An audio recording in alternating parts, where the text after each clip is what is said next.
Hey everyone! Today we are talking about Tales from the Cafe by Toshikazu Kawaguchi. Tales from the Cafe is the sequel to Before the Coffee Gets Cold. I did a review on this a couple months ago. If you want to watch that one first before watching the one about this, then I'll put a link in the description. I'll put a box somewhere over here so that you can look at this one first if you want. Might not be necessary, but if you want to read this one, you probably want to read this one too. You probably want to read it first. So, anyways, back to this one. Tales from the Cafe is a collection of 4 stories of people that are wanting to go to the cafe, the famous cafe that will let you travel back in time. The 4 tales in this book include best friend, mother and son, lovers, and married couple. In these 4 stories, not only do we get to learn about new characters, we also get to learn about old characters that were from the first book, Before the Coffee Gets Cold. There are, of course, the same people as in the first one going to be in the second one that worked in the cafe. So you get those repeat characters. You remember, oh yeah, I remember these guys. They are the workers that are at the cafe. They're the ones that make it all possible to pour your coffee, to help you to know the rules of how to go back in time. And so we get to see those characters again. What I like about this is that you get more development of those characters now. For example, there is a girl named Kazu, and she is from the first book.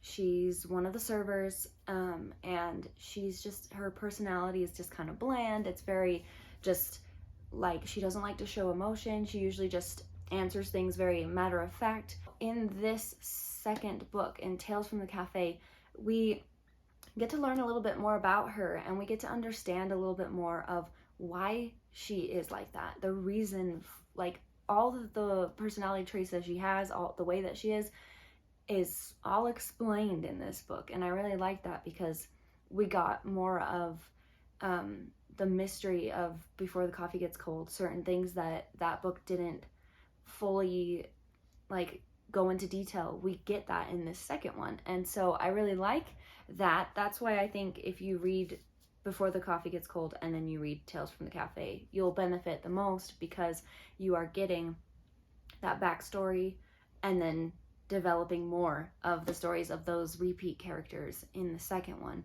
And so it makes you appreciate the first one a little bit more. Just reading Before the Coffee Gets Cold and stopping there, you're kind of missing out on getting that additional character trait or character development.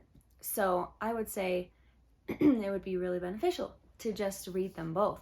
I actually, when I was looking at Goodreads, when I was completing this book on there, I realized that there's also like another one after this too, and I think maybe even a 4th one as well. And now I'm thinking, oh no, they might not be translated into English yet, and that might be why I haven't seen them yet.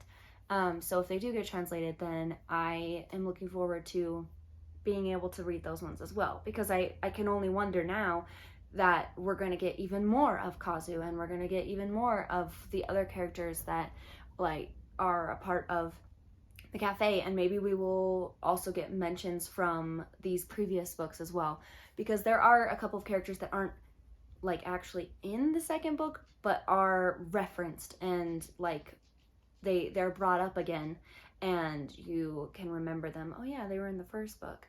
And so even though they're not like a super important character in the second book, they're still brought up, and so it's nice to just know like, oh yeah, I know who they're talking about, so you don't feel like, should I care about that person? So that's what's nice about them both. The other thing is that these books are just, they're not short, but they are like kind of short. Yeah, this one's like 255 pages, so it's pretty easy to get through quickly, because also it's like a shorter book, so you can read it faster.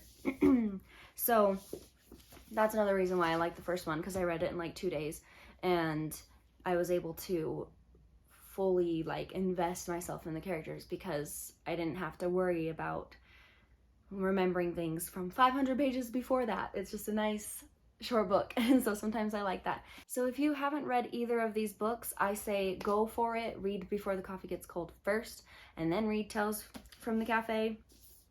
You'll get the best experience, I think, if you do that.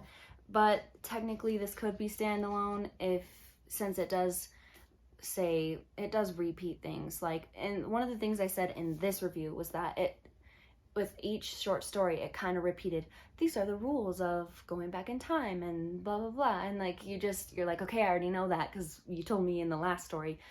It does that a little bit less in this one. So even if you just read this one without Before the Coffee Gets Cold, you could still understand it because it does remind you of what the rules of time travel are, but it doesn't do it as much as this one, which is like a good thing. If you read them both, it's a good thing because you wouldn't want that to happen in this one. Like, you're constantly getting repeated information. I do think that that's partly why I thought maybe I liked this one more, because I didn't have to get as much information repeated to me and reminded for me, because I already knew it in the first one. And yeah, but again, like I said, I feel like them going together is like the best experience. So anyways, if this sounded interesting to you, then I say go for it, totally read these. And with that, I'm going to end this video. So thank you so much for watching. I appreciate you, and I'll see you in the next one. Bye.